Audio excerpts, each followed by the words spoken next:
ஒரு குக்கரில் 2 table spoon எண்ணெய் 2 டேபிள் ஸ்பூன் நெய் ஊற்றிருக்கோம்.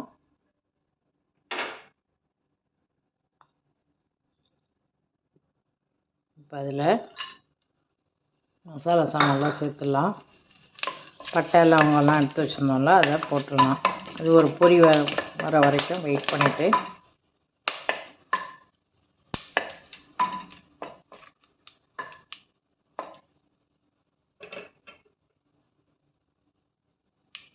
மிளகாயை போட்டுடலாம்.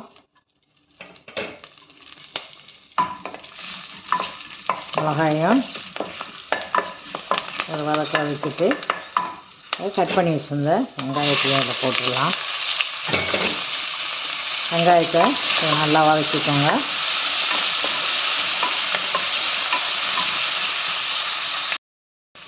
இந்த அளவுக்கு நல்லா வதங்கின பிறகு அதில் ஒரு 1.5 tablespoon ginger garlic paste போட்டிருக்கோம். அதையும் கொஞ்சம் வாசனை வர வரைக்கும் வதக்கிக்கலாம்.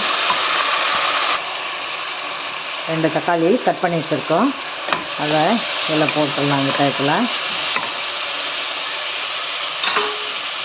அதையும் போட்டு கொஞ்சம் ஸ்மாஷ் ஆகிற அளவுக்கு வதக்கிக்கலாம்.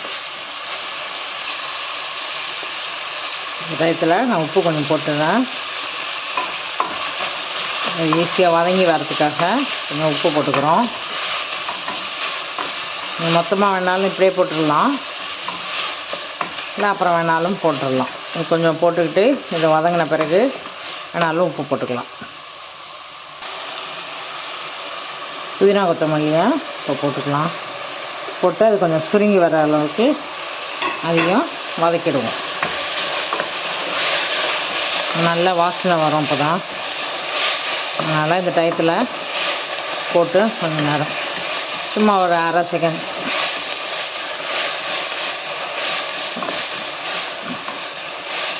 நல்லா சுருங்கி வந்துருச்சு. இப்போ நம்ம கட் பண்ணி வச்ச காயெல்லாம் போட்டுக்குவோம். இது கேரட்டு, பீட்ரூட்டு, பீன்ஸு நான் எடுத்து போட்டு வச்சுருக்கேன். உங்களுக்கு என்ன காய் விருப்பமோ அதையும் சேர்த்துக்கலாம்.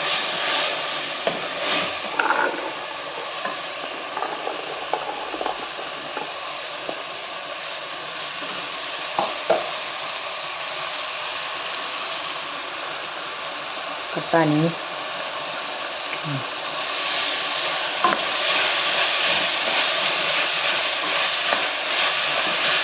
இதை கொஞ்சம் நேரம் வெந்து வரதுக்காக கொஞ்சம் நேரம் வதக்கிட்டுருப்போம்.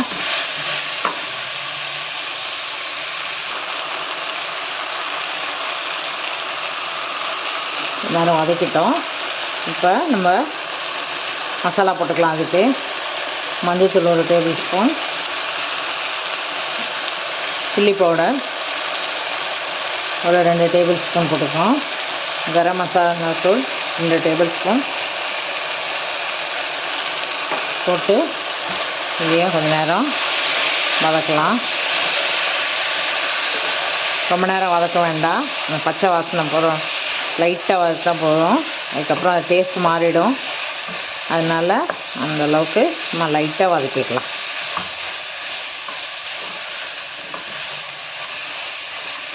இப்போ நம்ம 2 கப்பு ரைஸ் எடுத்து வச்சோமா, அதுக்கு தகுந்த மாதிரி அதுக்கு எவ்வளோ தண்ணி ஊற்றணுமோ, நான் 2 கப்புக்கு 4 கப்பு, 1 கப்புக்கு 2 கப்பு தண்ணி ஊற்றுவேன்.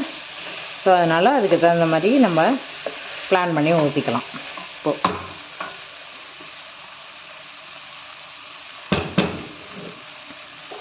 இப்போ நம்ம தேங்காய் பால் எடுத்து வச்சோம்ல, அந்த தேங்காய் பாலை இப்போ அதில் ஊற்றுறோம்.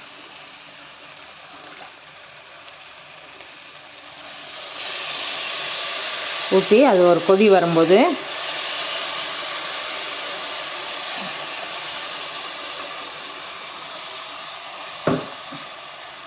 இதை ஊற்றிட்டு இது ஒரு அது கொதி வரும்போது அரிசியை போட்டால் போதும்.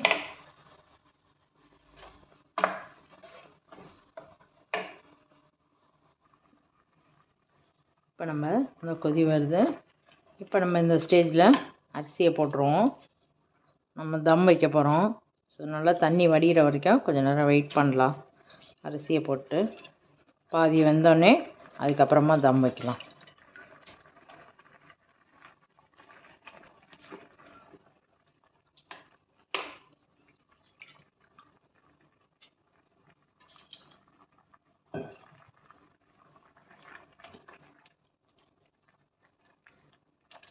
இந்த ஸ்டேஜில் அப்படியே இருக்கட்டும். நம்ம தம் வச்சிடும்.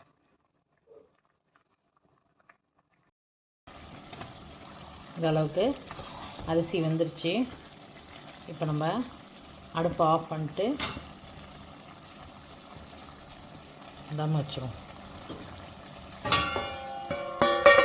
ஒரு பிளேட்டை போட்டு மூடிட்டு அதுக்கு மேலே நம்ம கொஞ்சோண்டு ஒரு சட்டியில் தண்ணி பிடிச்சி வெயிட்டுக்காக இதை பிடிச்சி வச்சுருக்கேன். வெயிட் வச்சிடும். ஒரு 20 நிமிஷம் கழித்து இதை நம்ம ஓப்பன் பண்ணுவோம். இப்போ நம்ம தம் வச்சதை எடுத்துருவோம். 20 நிமிஷம் ஆயிடுச்சு. இப்போ நீங்கள் பார்த்தீங்கன்னா அரிசி இல்லாமல் நல்லா வெந்திருக்கும். எல்லாம் வந்துடுச்சு. சூப்பராக ரெடி ஆகிடுச்சு.